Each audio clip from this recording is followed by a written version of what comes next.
Okay.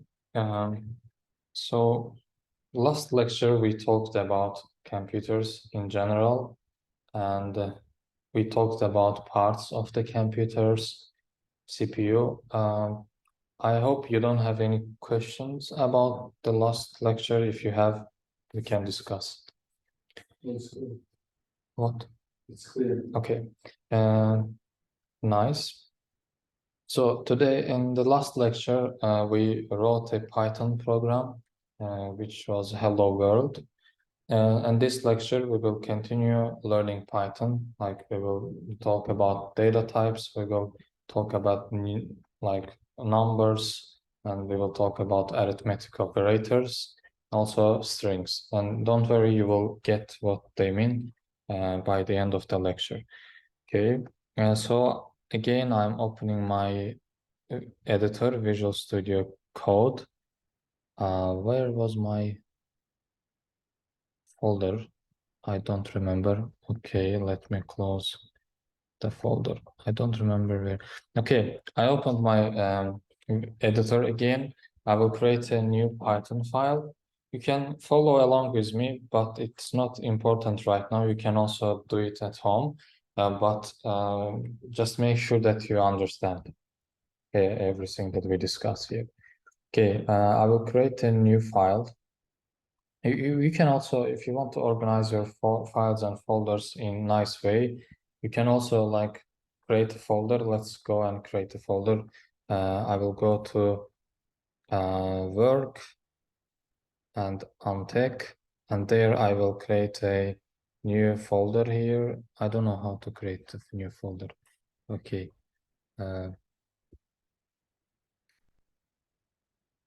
I can do it with terminal, but yeah.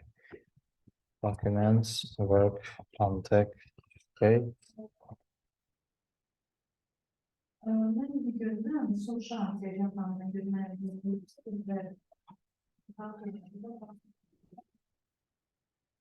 So if I have like folder called Python lectures, I can open the folder itself and I can create a lot of files there. Okay, let's go to documents, work, untick, and Python lectures. Okay, this, as you see, this is empty folder. Okay. I will create several files during our course. Let's call this file lesson1.py. I don't know, maybe lesson1. That can be like this. Okay. Next lecture, we will create lesson2.py.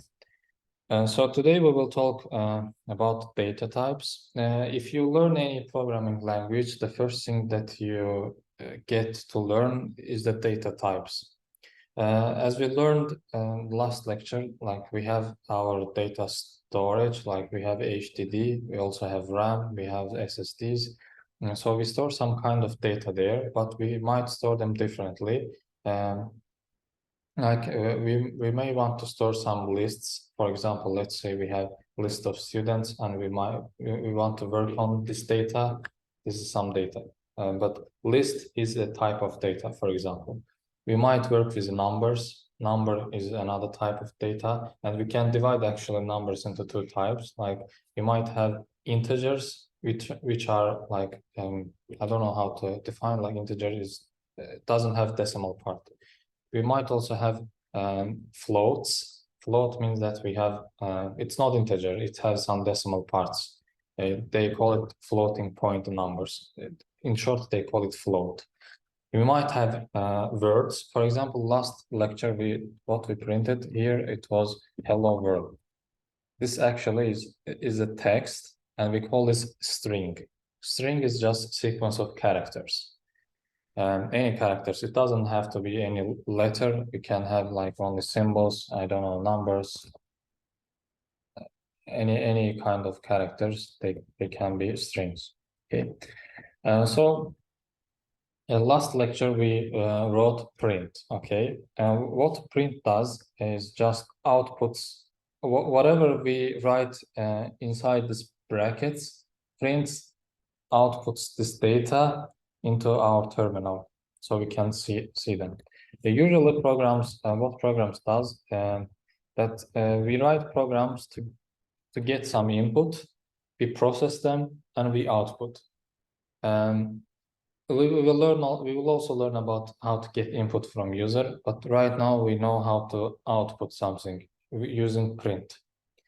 For example, I can output a number 1. Sorry.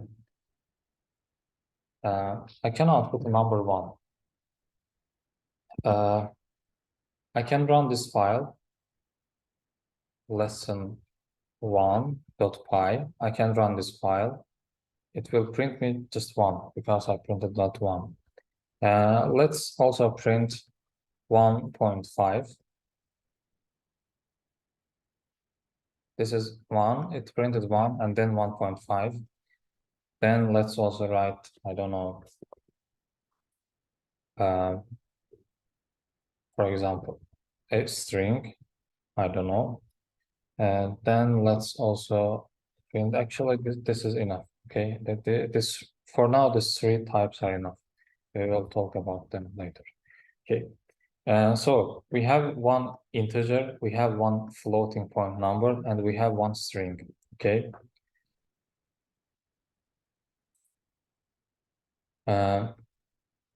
This we call integer, and the second one we call float, and the third one we call string.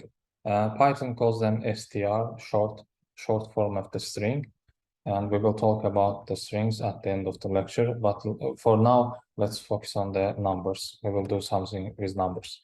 Okay, in Python, this print is a function. I'm sure you're familiar with functions in math. For example, function takes some input and does something with that input. For example, in this print function, gets this input and just prints it. Okay. So we have another function in Python, which is called type, for example. I can give anything as input to this type function, and it will give me the type of this thing, whatever I pass. It will give me the type of this thing. If I want to see the type of 1, for example, what will I do? I will print type of 1. Okay. If I run this file, you will see that it will print me int. So this 1 is an integer, short for integer. If I print a 1.5, it will print me float, because it's floating point number. If I print, I don't know, whatever, and within strings must be inside quotes, double quotes or single quotes, doesn't matter. It will give me str. So we know 3 types of, and we already know 3 types of 3 data types. And this we call data types, okay? Maybe someone will ask you, what are some data types in Python? You can say that integer, float, string. We will learn all of them during the course. And we can convert between these types. For example, I can make a float, and I can make a float an integer. I can make an integer a float. I can make a string float, I don't know, I can make a string an integer. I can make conversions between these types. And to do this, what will I do? Let's also write here, before I forget, we will also learn variables, okay? Variables. Okay, and to do this, I will use some functions called like int, float, str. These are data types, but we can also use them as functions. If this is not visible, I can change the color. Okay. Should I change or not? Okay. Can we increase the brightness? Brightness. I can't increase the brightness of this one. But let's maybe change the theme, the colors, GitHub light. Where is this? GitHub light. Okay. Is this more visible? Okay. Okay. So in here I printed type of this value. We call this value, and the type of this value is string str. And as we said, we can convert these values to another type. For example, let's say I have a 1. If I like let's say I have 1.5, it is a float. If I want to convert this into float, I will write this like this. str will get this 1.5 and will return us a string. Okay. If I print it, actually nothing will change. We will see 1.5 again, because it's still 1.5, but it's in form of string. I can even print the type of this. You will see that it's string, because I get 1.5, I convert it to string, and then I print type of it. I can do the same with, like, for example, int. What will happen if let's remove this type function. Notice that I am converting a floating point number to an integer. So let's see what Python does when we convert float to integer. It prints only 1 because we don't need the decimal part. Integers should not have decimal part. But if I do the like vice versa, I convert integer 2, for example, to floating point number. Let's see what it prints us. It prints me 2.0. It's maybe it's like integer number, but the type of it float. That's why it prints us 2.0. Okay. This might not make sense right now, but we will do a lot of conversions as we work with the language. We can do a lot of like all the conversions between all these types, but sometimes these conversions might not happen. For example,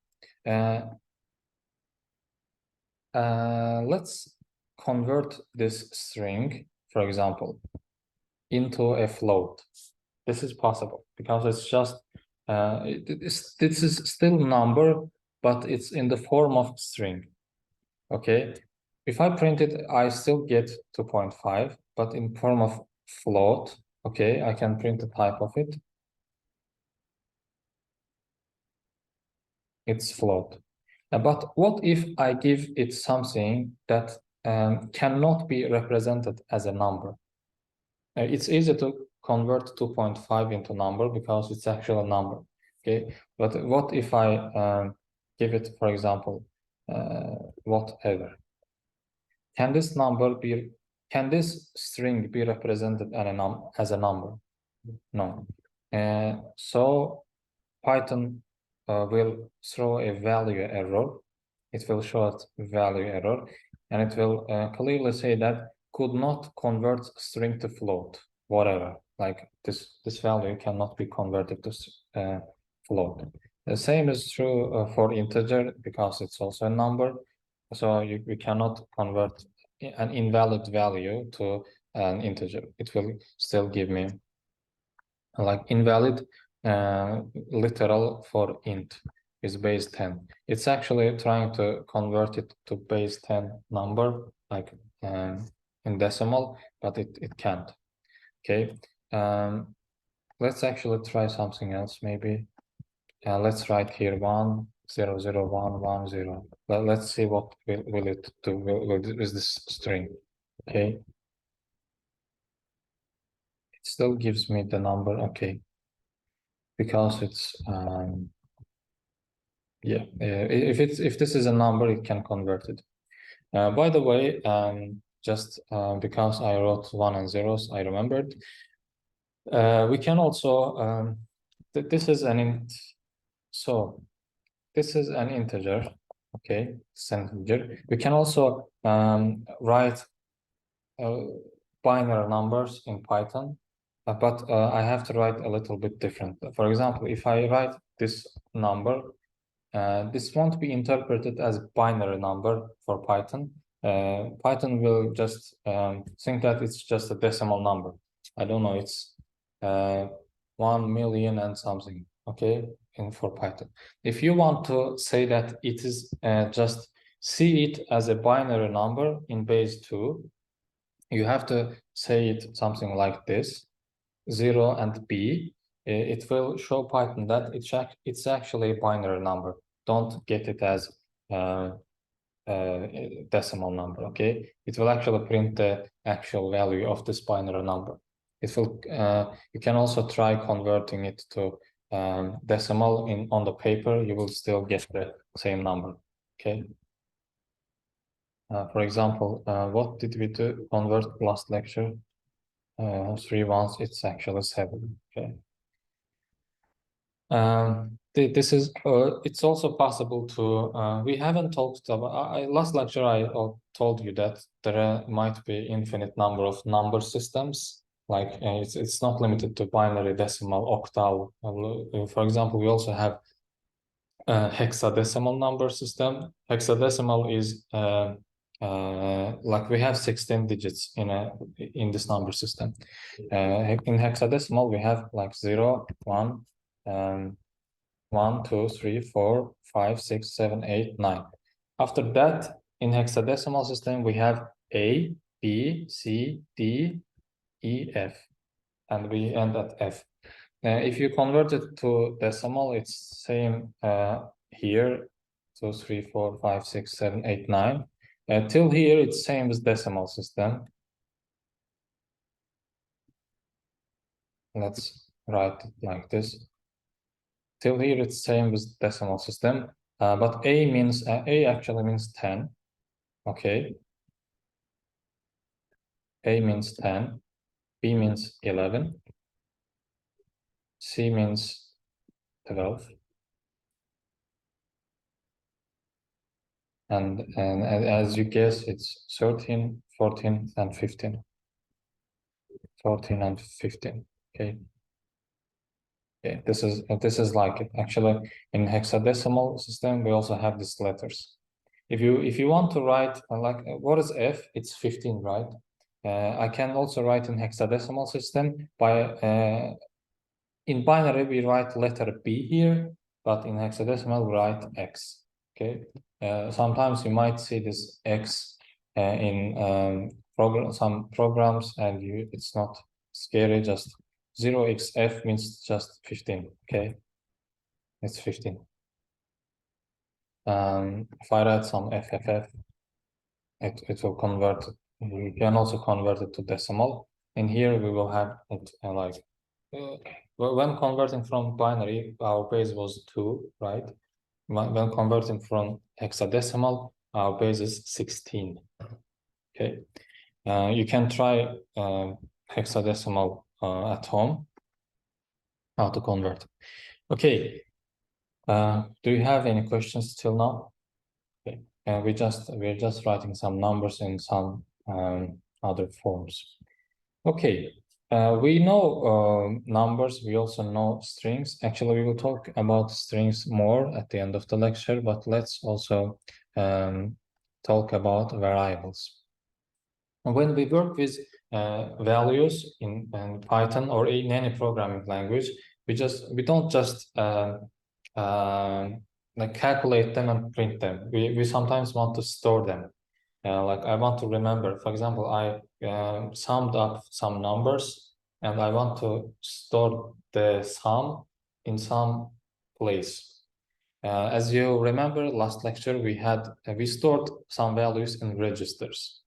Some books, I don't know, some papers, some websites call this registers are called variables, global variables.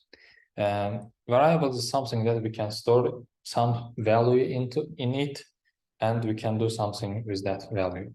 In Python, if you want to create a variable, you just have to define a variable. For example, x equals, for example, 14, and y equals, I don't know, 15. These are just variables. And if I want to print value 14 here, okay, I will write just x.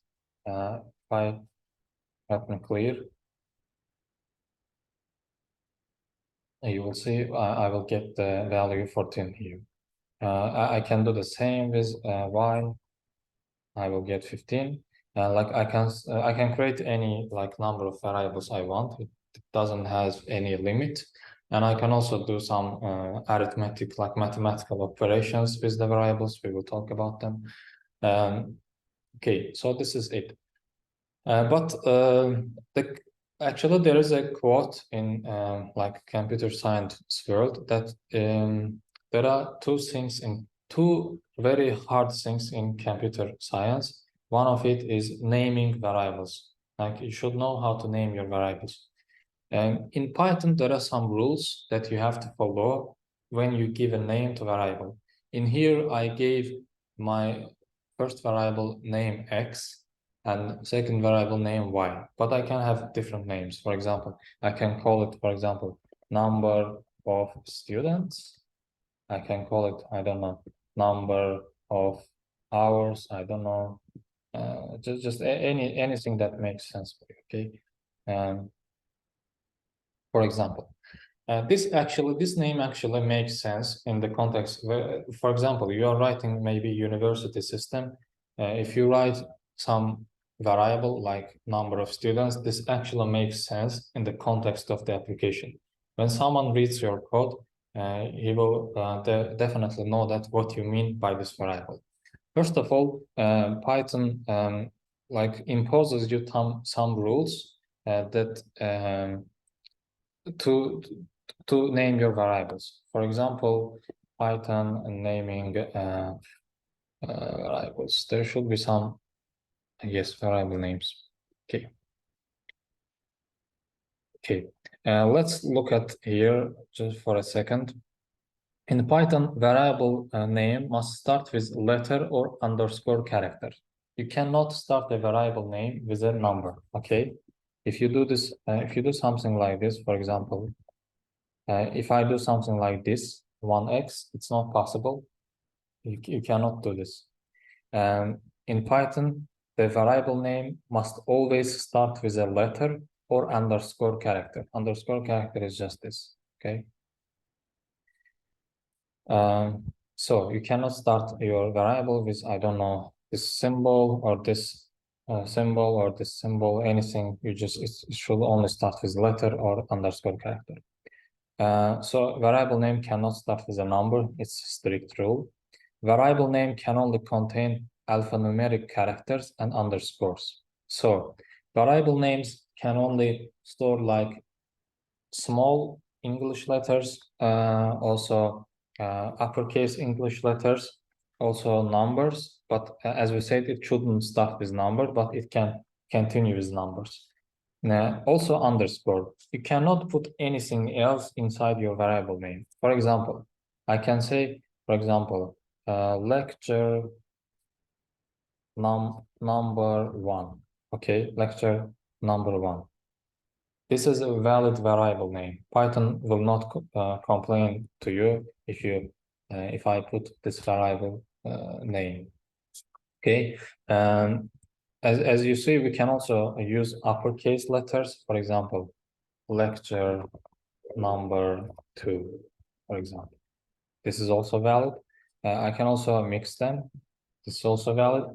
But I cannot use any other characters like inside my variable name. For example, can I put this colon inside my variable name? No, because this for Python this means something else. That's why we cannot put this symbol inside our variable names. Neither this symbol. Like you must follow the rules when you're naming your variables. Okay. Also, variable names are case sensitive. Case sensitive. Anyone has any idea what case sensitive means? Yes, definitely. So I can have to, for example, first name, for example, and first name. These actually are two different things for Python. This means case sensitive. It means it's sensitive to letter cases. it is lowercase and it's uppercase. Okay. But if I create the same of them, actually this means they are same. Okay, these are same variable names.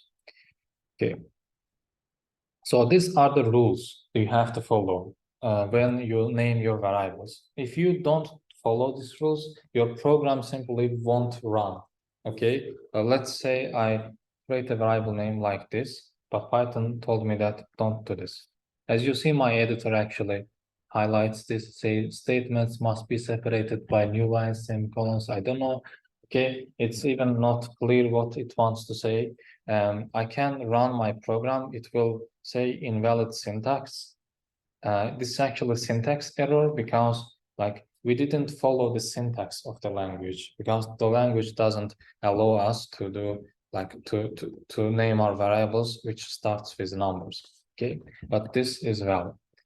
So till here we only talked about rules of naming variables, but there are also some conventions. Conventions means that some people do this, like other pupils look at them and also do this. For example, one convention in Azerbaijan wedding, like cehiz aparmak, like it's a convention. One person does it and everyone does it. And also in programming language, there are conventions that everyone follows. So conventions comes when you want to like style of naming your variables. There are different styles of naming your variables. For example, there is, I can write my name as, for example, first name. This is the both of them means the same, okay, but the style is different. Okay, this style is called the Pascal case. Pascal case. People call it Pascal case naming. Okay, I might also have another style. For example, first name. This is called camel case for some reason. I don't know. There are also kebab case.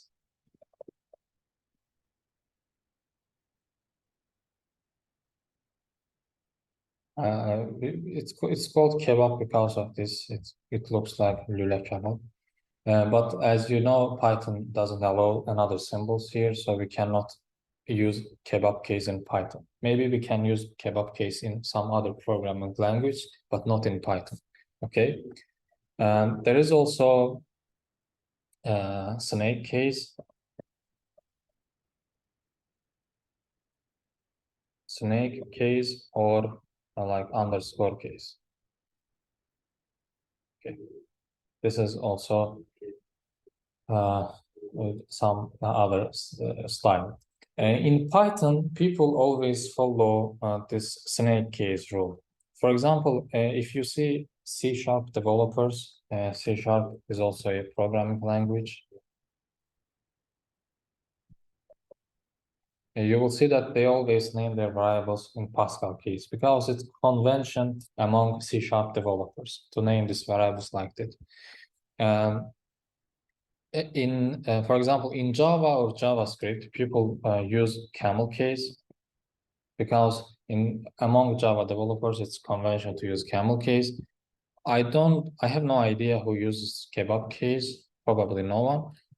But in Python, I don't know, in Rust, in some other language, it's convention to use like snake case. And whenever I create a variable, you will see that I also use snake case because in Python, it's convention. You don't have to follow the convention, but it's just considered good practice. You don't have to go. It's nothing wrong with this variable name. Okay. So we will use snake case naming convention when we name our variables. Also make sure that when you create a variable, its name actually makes sense for you and also whoever reads your code later. Okay, maybe I give you some homework and later you check your homework. When I want when I read your code, I want to understand it. It has to make sense just by looking at it. Okay. So this is it. It's first name. For example, this doesn't make sense because first name cannot be 15. Maybe first name can be, I don't know, Ismail. Okay, so it's we're done with naming variables. I hope it's clear. It's just some conventions and rules. Okay. Now let's look at some mathematical operations in Python. We know how to create numbers. We know how to create variables. So let's do some operations with those numbers. Okay, let's say I have a variable a, which is, I don't know, 5, and I have variable b, which is 2.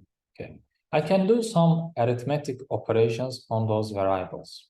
Okay, and as you might guess, as the simplest arithmetic operation is plus. I can sum them. I can write this like this. I can also add these values like variables. I can also use variables. Okay, let's try. What it gave me just some of those numbers. I can also subtract those numbers. It will give me subtraction. I can also multiply those numbers. Will give me the multiplication of those numbers. I can also divide numbers. It will give me 2.5. There is also another division operator, which we will use. This is floating point division. It's only 1 slash. We also have integer division. It's 2 slashes. And can you guess what will be the result if I integer divide 5.5 to 2? Floating point division is this. Integer division will be 2. Yeah, it will be 2. So I can also use this one star means multiplication, and 2 stars means that I don't know how to write this. Is power like 2 to the power of no 5 to the power of 2. Okay, no 5 to the power of 2. It will give me 25. Okay, so give me 25. Okay, so let me see if I missed something. I have also modulus operator we talked about. Okay, the last arithmetic operator that I need is modulus operator. We only use percentage sign. Modulus, some people call it modulus. It will divide 5 into 2 and it will give me the remainder. What's the remainder when I divide 5 to 2? No one. Like it will do integer division and it will give me the like regular when you do on paper, like divide 5 by 2, you write like 2.2, it's 4, and then the remainder is 1, like when just like you do on paper. It will divide it to it and it will give me the remainder.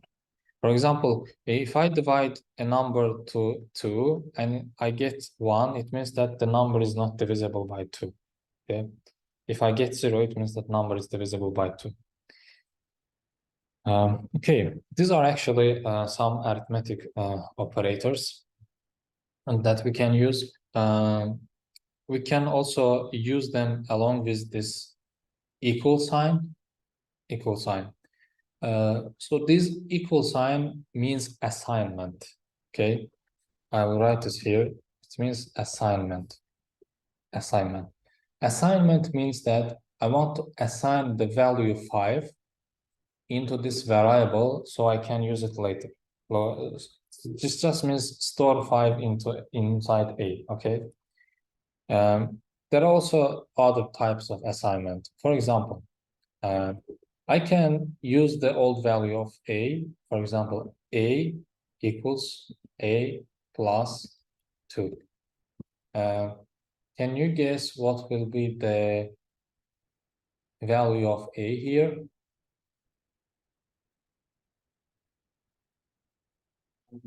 7, yes. So I will add 5 and 2, and then will assign the new value to A. So it will give me the same, like 7.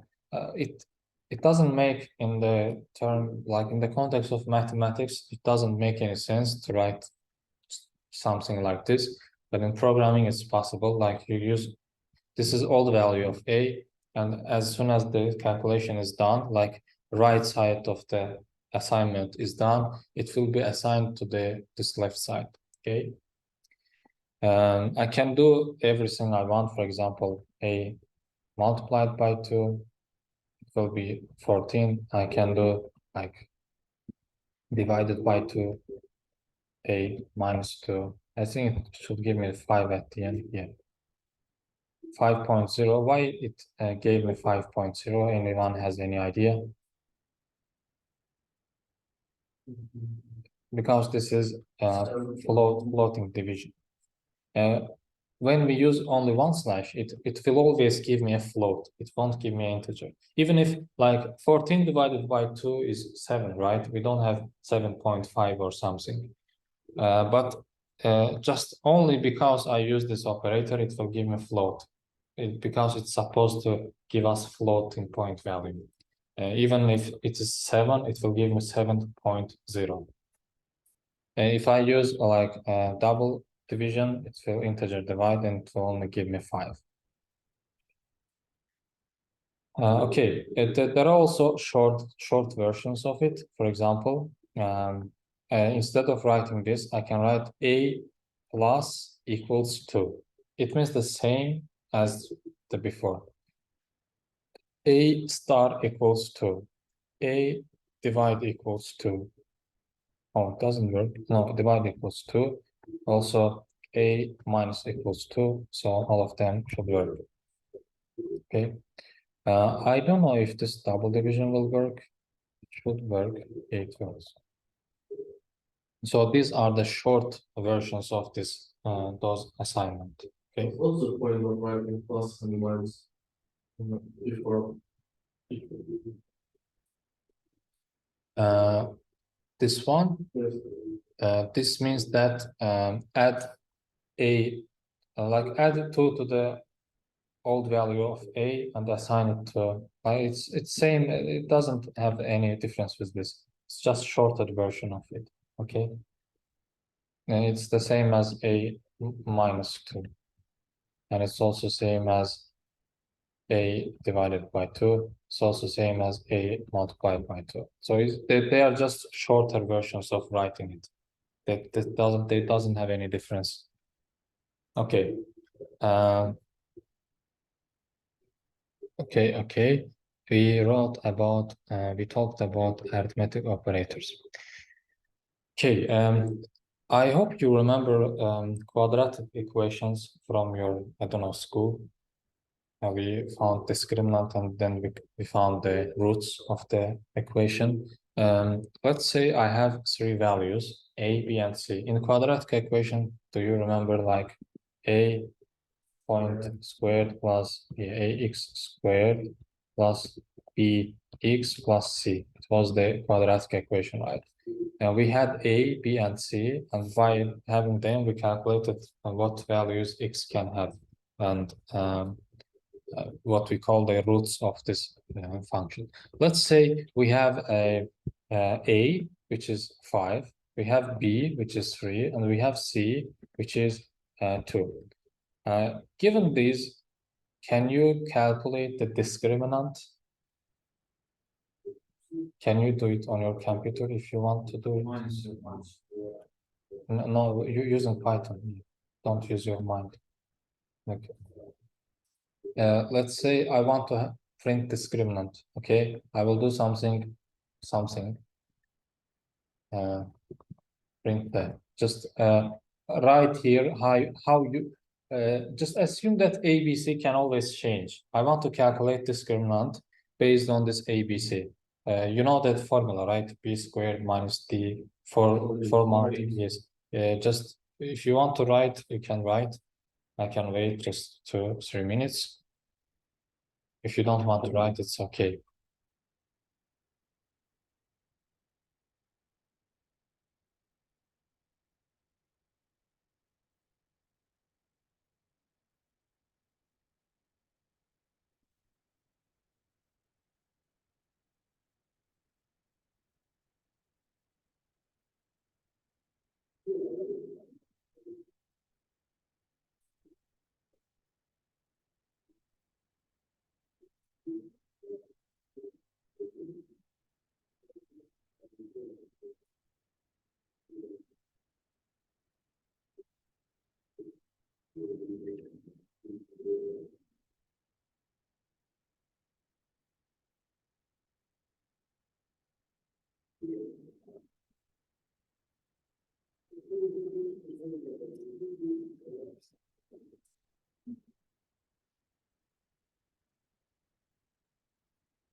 Are you done?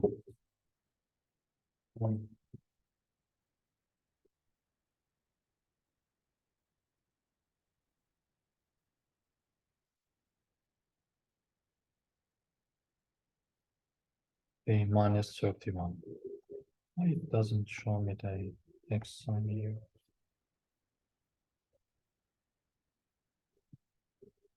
Okay, so this is the discriminant of our function as you have already calculated. Can you also calculate roots? Well, let's do something like this, just to get positive. No, it's still not positive, right? For AC. Yeah, I don't need to increase this. I need to increase B, okay? Okay, let's make B7 so that I can get positive discriminant, okay? Also try to calculate the, what? Calculate the roots. We have x1 and x2. They are almost the same, but we try to calculate it. Okay, I will call this discriminant, okay? And x1 will be what? Combine B plus root of B. Yes, root of d. Right. And one question to you, given the only operators that we have learned since now, how can you calculate the square root of a number? Like, I want to calculate square root. What? Yes, right. Exactly. So, scale it d, let's call this d again, and also d, yeah. So this will be power of 0.5 or 1 divided by 2, anything you can. This will be square root of. Actually, in Python, there is a function called square root, but let's not use it for now because we don't know it yet. X1 will be b minus b plus square root d divided by 2a, if I'm not mistaken. Let me know if you get the wrong answers.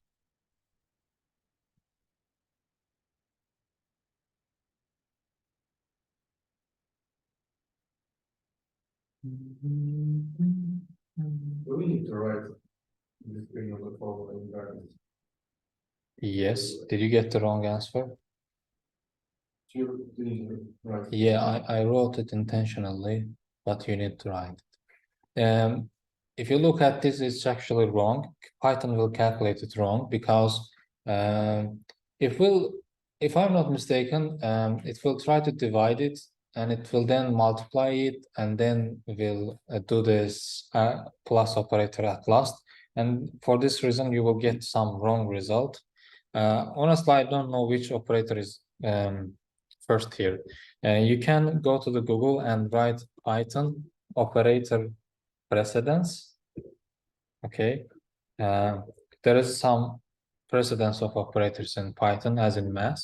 For example, this parenthesis has the highest precedence. If you put something inside parenthesis, it will be always calculated first. For example, let's see this multiplication. You know, multiplication have higher precedence than plus as in math, but it also has higher precedence than division operator. So multiplication will be first, then division will happen, then plus will happen. But if you want to get the correct result, it will also become clear when you do this, okay? It's clear and correct to do this. So our x1, x2 will be something like this. You should get these answers. They should be correct. I don't want to calculate them on paper, but it should be correct.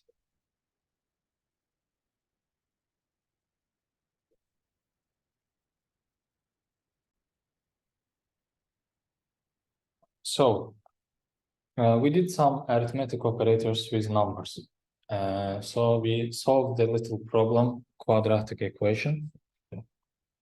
As let's also touch to some point here. What happens if discriminant is less than 0?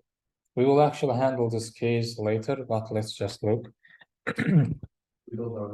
Yes, because when discriminant is 0, it doesn't like cut this axis. That's why we have some complex numbers. If you see here, we have some number j here. This means it's a complex number. And I can also show you this. For example, let's print 1 plus, I don't know, 5j.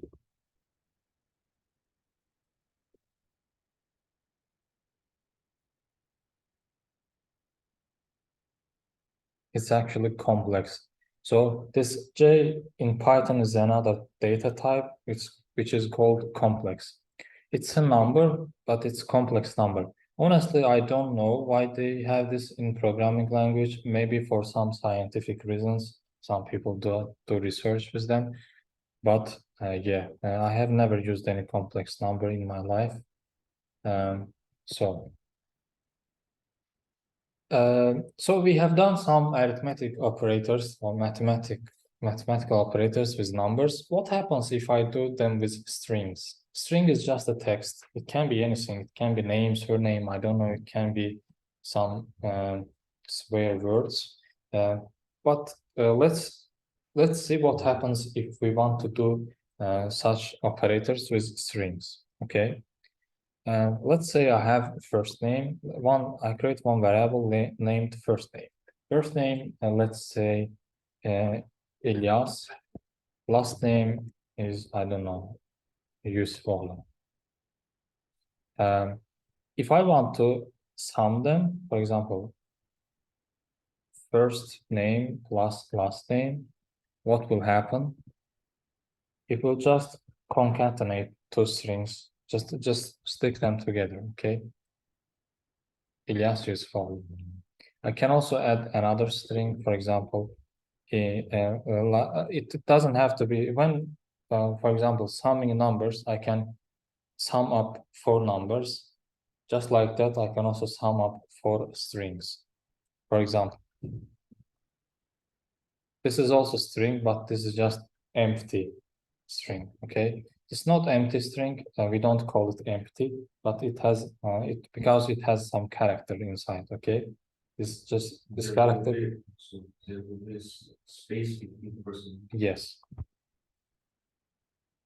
It's Ilyas useful. Okay, and let's try multiplying a string by 2. Let's see what will happen. It will be Ilyas. in other programming languages, it's not possible to multiply a string, but in Python, actually, just repeats the number. It repeats this string this number of times. This might sometimes be useful. I don't know. For example, let's say I have this star. I don't know, this sign. I want to print it 10 times. I can do it like this.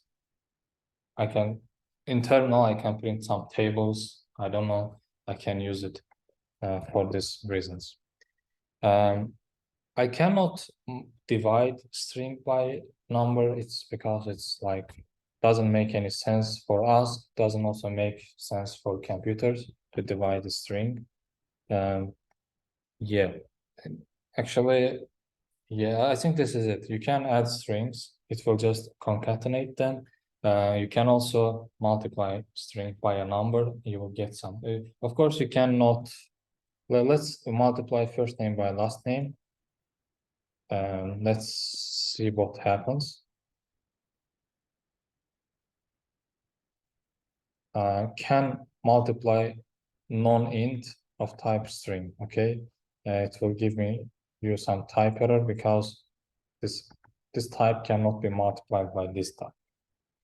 And this totally makes sense because you cannot multiply just two words. Okay, let's talk more about strings.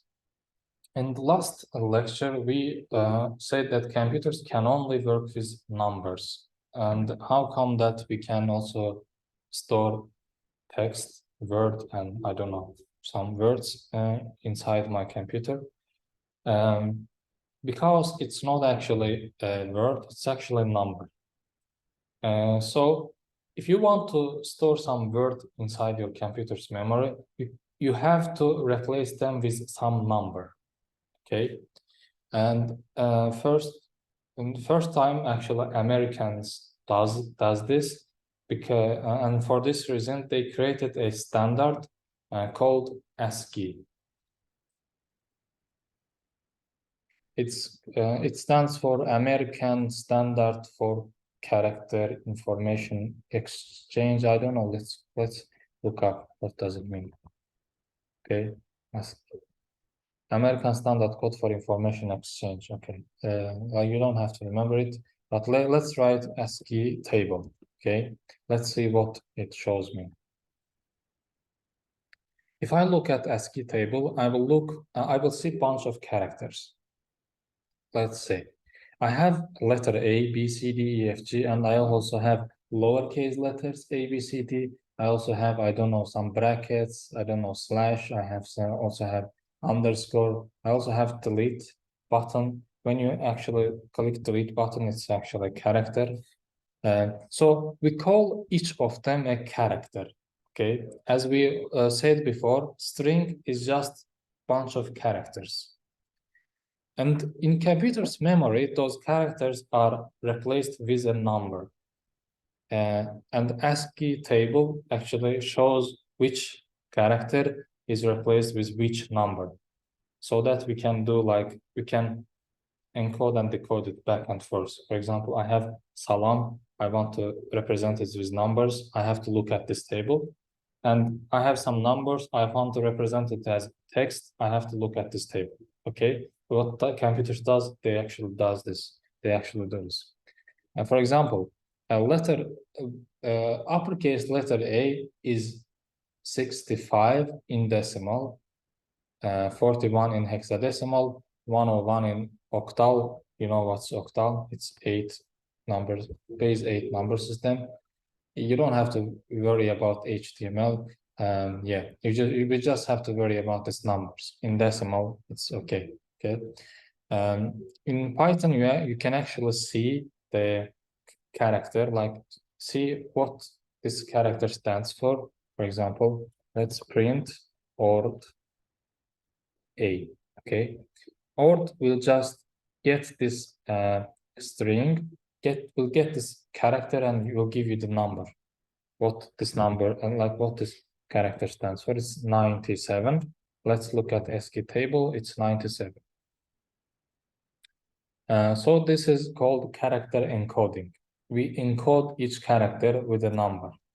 This is kind of fancy word, encode and decode. Encode means you convert it from visible form to some other form. Decode means just convert it vice versa. Okay. There are actually a lot of ways of character encoding, and this is one way, and this is actually one of the first ways of encoding characters. And of course, this is American way. That is why it only supports American letters. You will not find any Azerbaijan letters or any Arabic letters or any I don't know Chinese letters inside this table. This table makes sure that we only use seven, yeah, I think seven bits. American standard table is only 7 bits. What does it mean? What's 2 to the power of 7? 100. Yes, 128. What's the maximum number that we can represent with 7 bits? 180 bits. Yes. Yes, 127. So this means that inside ASCII table, we will only have 127 letters. Okay. It starts from 0 and it ends here. As you will see, we only have 127 letters. So inside computer's memory, each letter just allocates like 7 bits of memory. So it only takes up 7 bits of memory, each character. But this is not enough because we have Chinese letters, we have Azerbaijani letters, we have, I don't know, Arabic letters. This is not enough. We also have emojis. Emojis are also characters.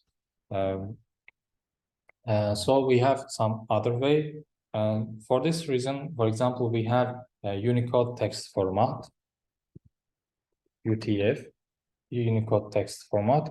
It has also another versions. For example, we have UTF-8. It is 8 bits as it states. We have, I don't know, UTF, I don't know, 16. We also have 32. Like we have a lot of versions of UTF.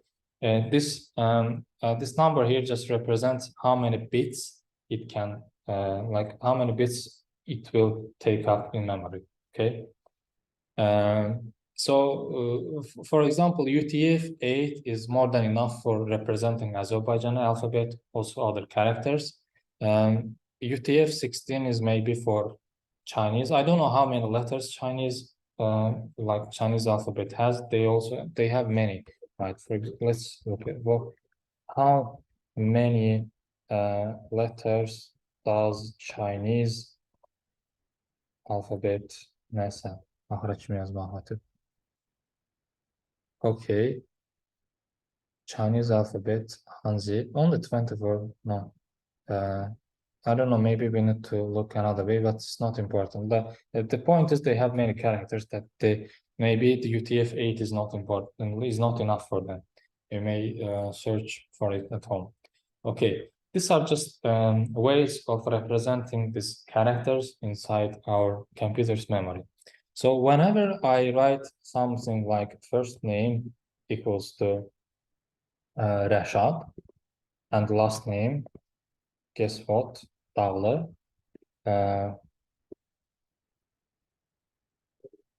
These are just some bytes of memory.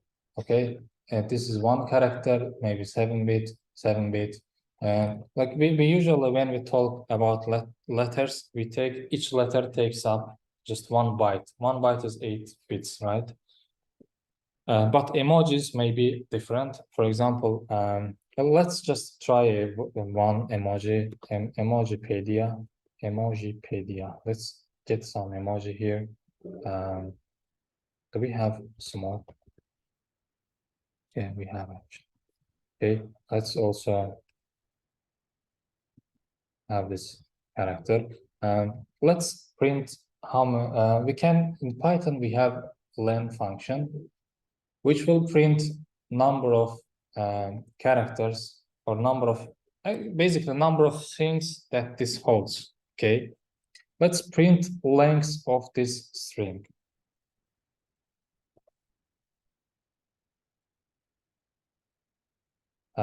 So we have 6 bytes, 6 letters inside Rashad.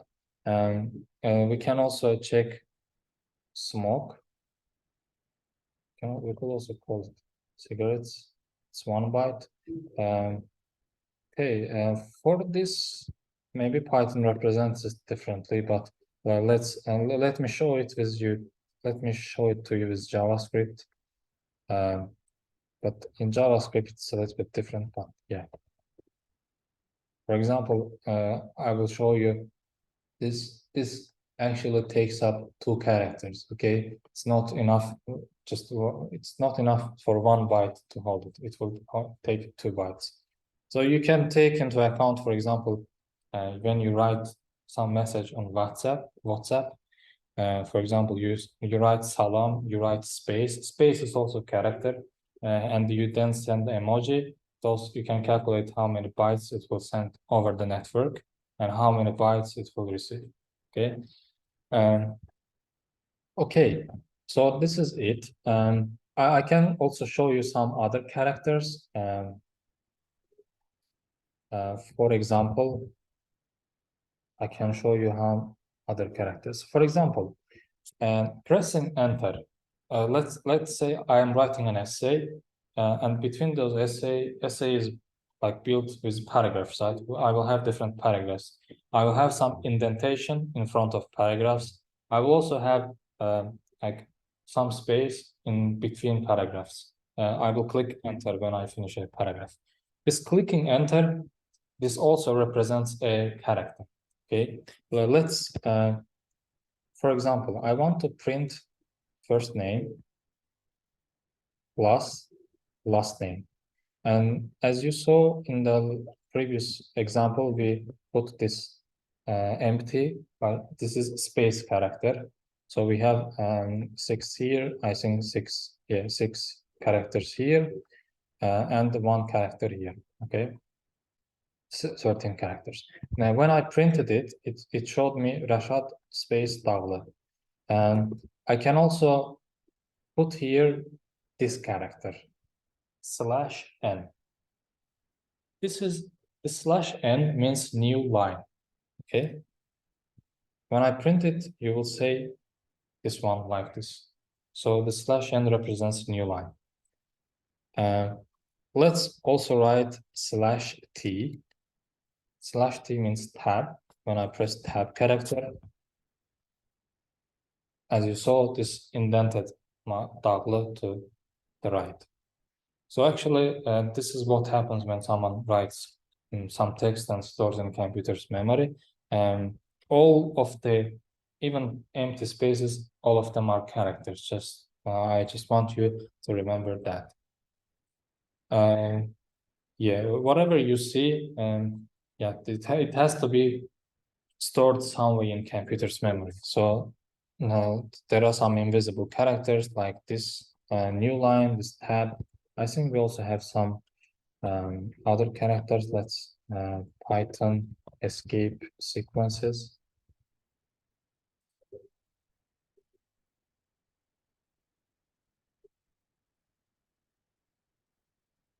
Backspace, for example, backspace is /b. We have, I have no idea what form feed means.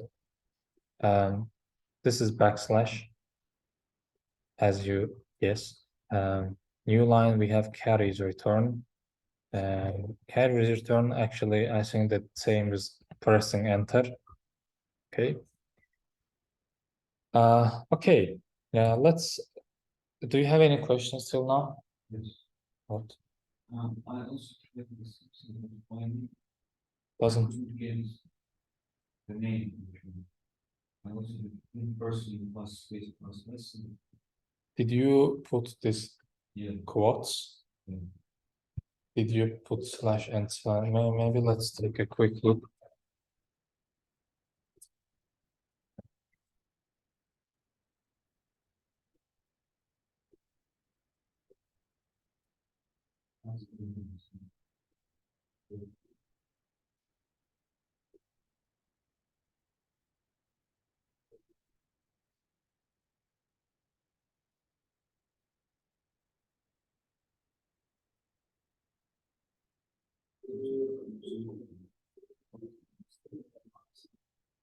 Ondan da bakacağım.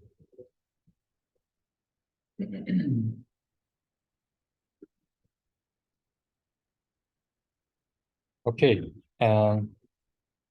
So oh, so anyone has any other question? No? Okay. As you saw when we wrote string, we have to use this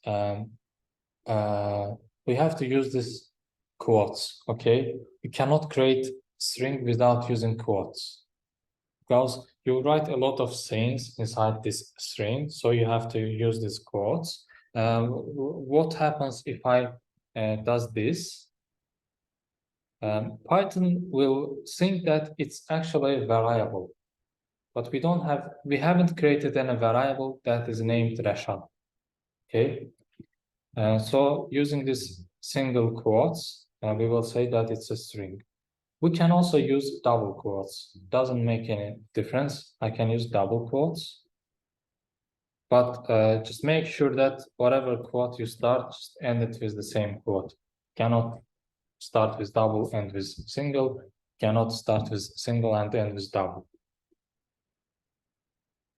Okay, and there might be some problems. For example,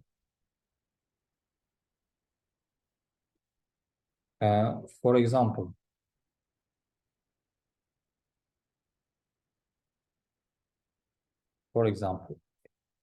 I'm using single quotes and I'm writing some stuff. For example, I don't want to see you. Do you notice any problem here?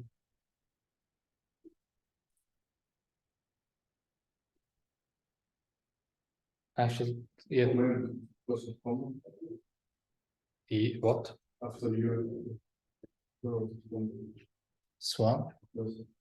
I can remove this section. you have changed single in the beginning and Single or double?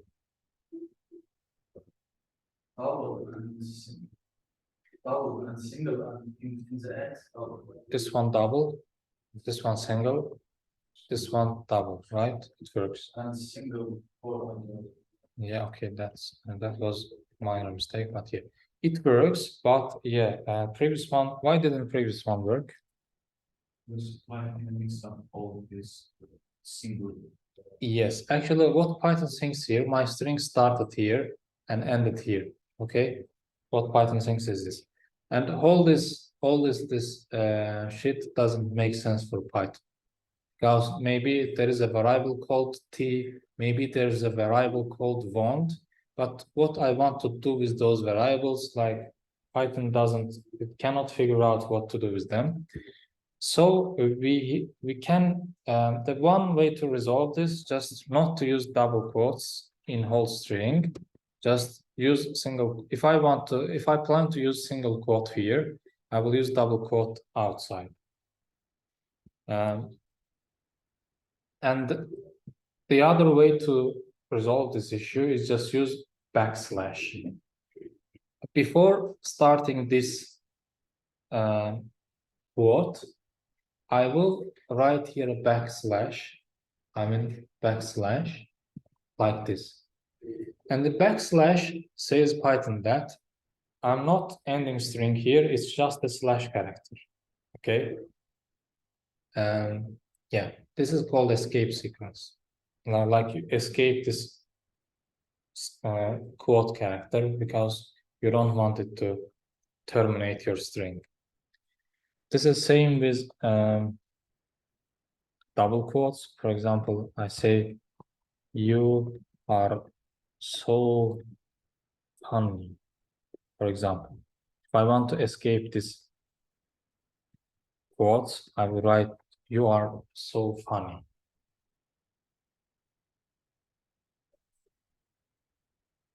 And if I want to print it,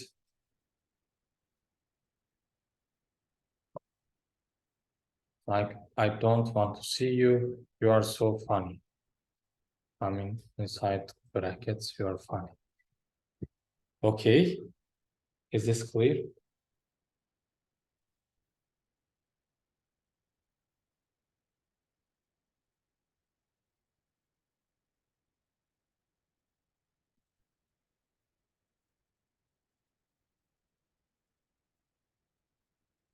type conversion, numeric variables, arithmetic operators.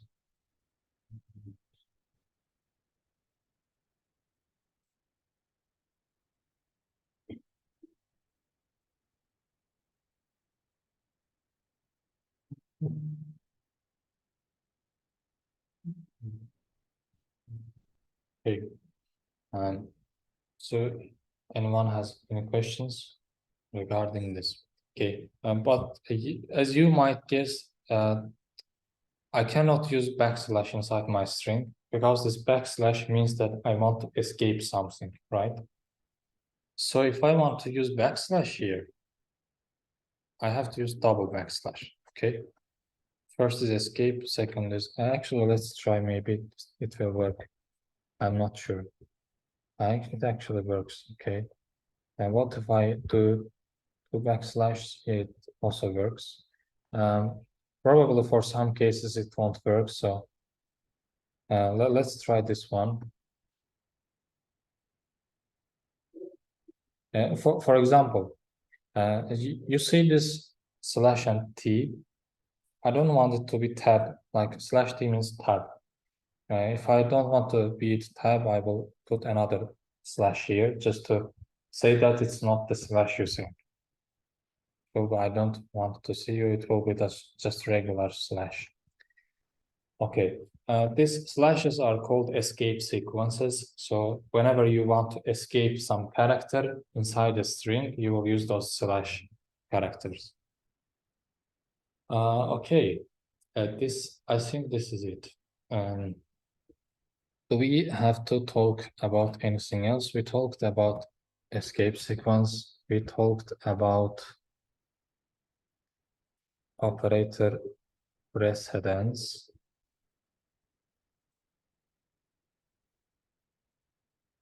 We will talk about them later. And then what we have here, Python conditional statements. Okay, lastly, I saw the conditional statements for the next lecture, but here.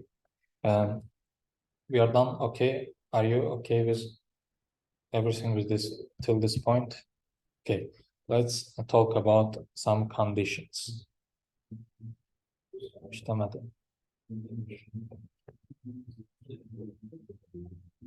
Let me see.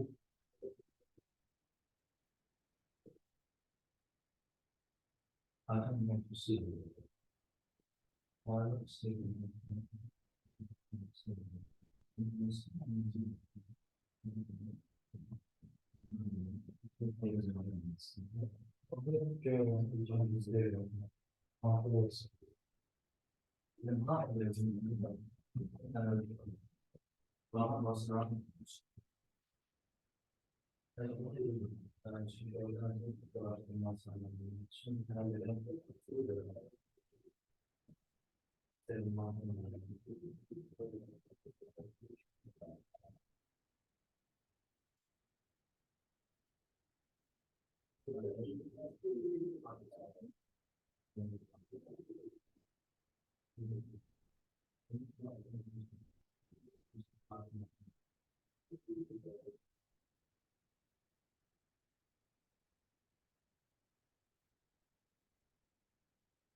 Okay, let's talk about conditions. As in the discriminant case, we had some condition. Okay, we calculate our discriminant, and it can be negative, it can be 0, or it can be positive. We have some different cases for all these inputs. Okay, so we can use some conditions. I will press Ctrl Z till I get what we wrote there back then. I hope it will give me that. I really hope. Yes. Okay. We wrote this quadratic equation, and we might have some conditions regarding D. In many programming languages, we have some statements called if statement.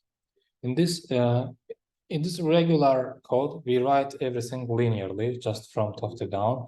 But sometimes we want to like branch out from this flow. For example, if something happens, I will do something else. If another thing happens, I will do completely something else. I don't know, it was the sentence was weird, but I'm sure you get it. So I want to do different things depending on some condition.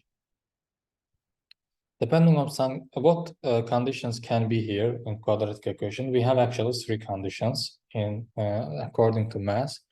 If discriminant is equal to 0, it means we only have one root. Discriminant is greater than 0, we have two roots.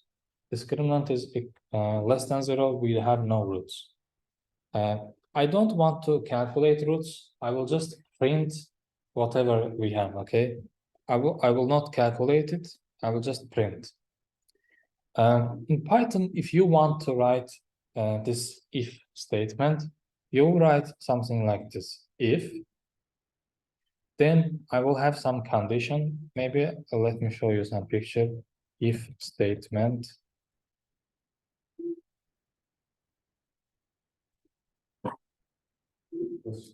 Solomon, bless you. Yeah. For example, I will write some if, then I will write some condition.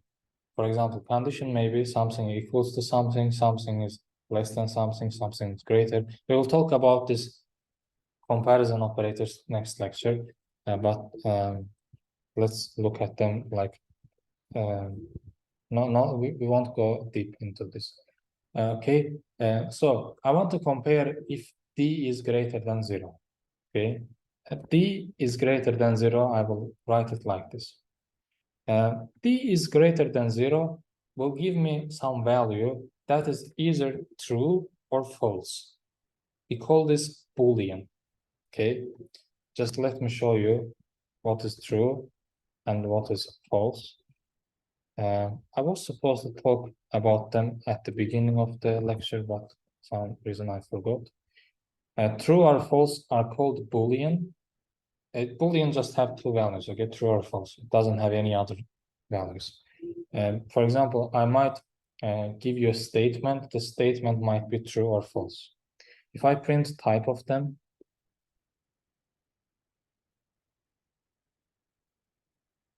you will see their type is bool.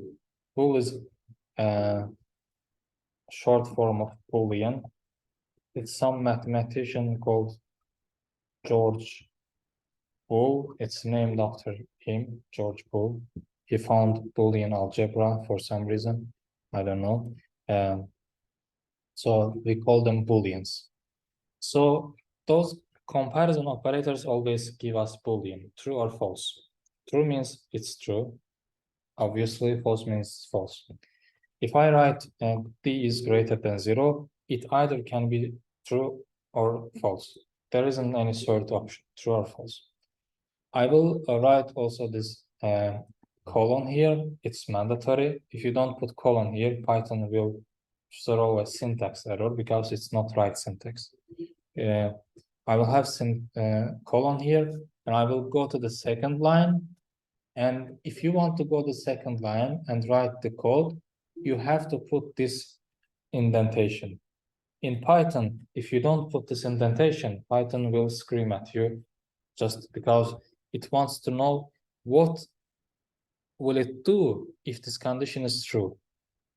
And whatever it does, if this condition is true, has to be written after this indentation. This indentation is very mandatory. I'll write print the equation has two real roots. Okay, let's try.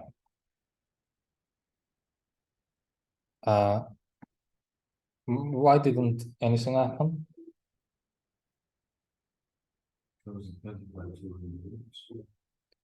Because our discriminant is less than 0, yes, because we didn't tell it what to do if this is less than 0. We told it to do something if this is greater than 0. Okay. I can also write some other statements. For example, if d is less than 0, I go to the next line. I have to have this indentation. That the equation has imaginary roots. Okay, this is this. I can also write the second d equals to 0. Print single root. This is annoying. Okay. So the equation has imaginary roots. Okay, because the discriminant is less than 0. If I do it 7, we will have some positive number here, hopefully. So the equation has 2 real roots. And if how can I make it 0? Anyone has any idea? Yeah, b squared must be equal to this one. What? Pardon.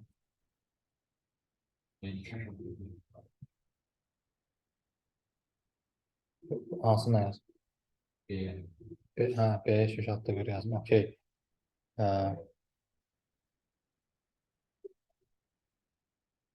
Bu 40 50'de düzdü. Okay. Let's do 0.5.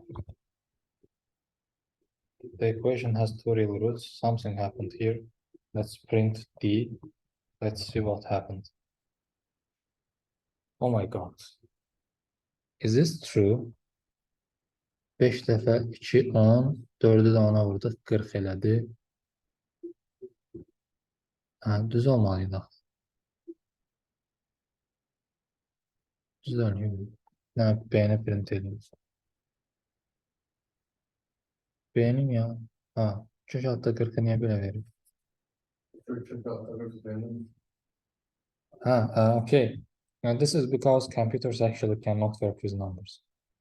I mean, not work with decimal numbers, correct? Okay. Computers are really good at working with integers, but when it comes to floating point numbers, they will really screw it. I can also show some other cases. For example, what does it mean? What's the answer here? Yes, of course, something like this. Okay, computers. This is actually a standard that it's always it will give you the same result if you use Java. I don't know, C++. It's same, because it's some standard established by some organization called IEEE. So you might have some wrong results because like this won't be exactly equal to this. Okay, we have to do something else. I don't remember any quadratic equation that discriminant is 0. Maybe we can have some.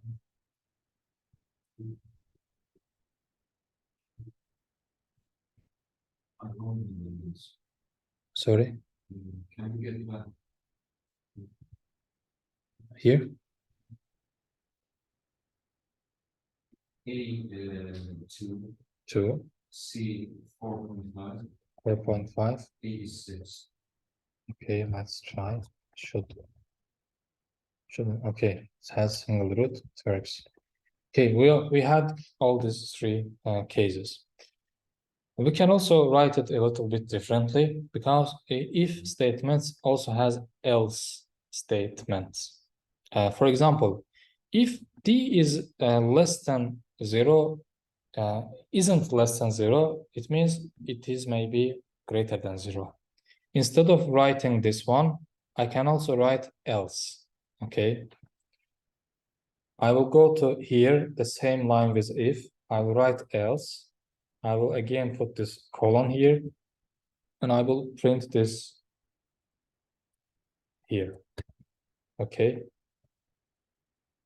This is it. So if this happens, do this. Else, whatever happens, do this. Okay. We can also combine this case inside the whole statement. Can also put it like, for example,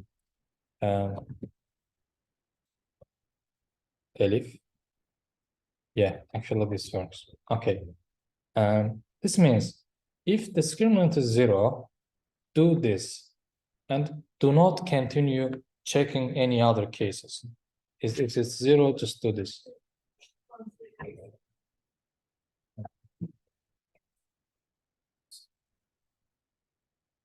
So if discriminant is 0, it will execute this code and will not do anything else. Won't bother checking just these cases, okay? If this condition is false, it means it's not true, then it will go checking the other case. If this condition meets, then we will do this statement, this print statement.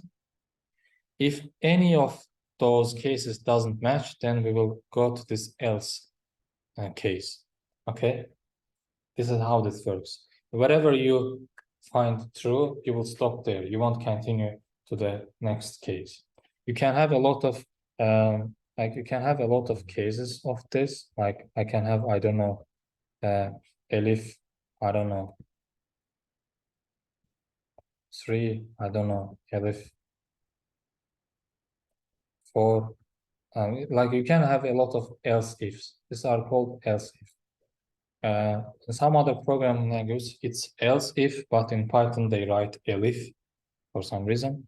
Like you can have a lot of cases like this, but you have to have one if and one else, and you can have many elifs inside. But for example, in this case, having many elifs doesn't make sense because discriminant has only 3 cases. Any number has 3 cases, like less than 0, greater than 0, or equal to 0. Okay. So in this case, we only have this. We don't even have to write if. We don't even have to write this case because we know that if this is not 0, if this is not greater than 0, then it's less than 0. Okay. Just preference how you want to write it. Okay, I think for this lesson, this is enough. We have, of course, we will do, for example, I put some equations here. I didn't tell what is it. We will talk about comparison operators later. By the way, because of the font I'm using in my editor, this is showing equal sign like this. But if I turn off the settings, it is actually double equals, okay? Where's my settings? Settings. Font ligatures. If I turn it off, it will do so. Yeah, it's actually double equals. Just not to confuse you. It's double equals.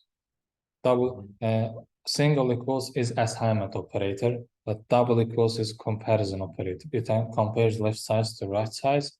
If they are not equal, it will give you false. If they are equal, it will give you true. Okay. This is it. I think for this lecture, it's enough. Try to repeat whatever we did during the lecture. Try to reproduce them at home. I will try to send you some videos or some tasks, maybe. I'm not sure about tasks, but try to repeat them so that you can write. Like your hands must alışmalı. I don't know how to call accustom. Okay. I'm stopping recording. Do you have any questions?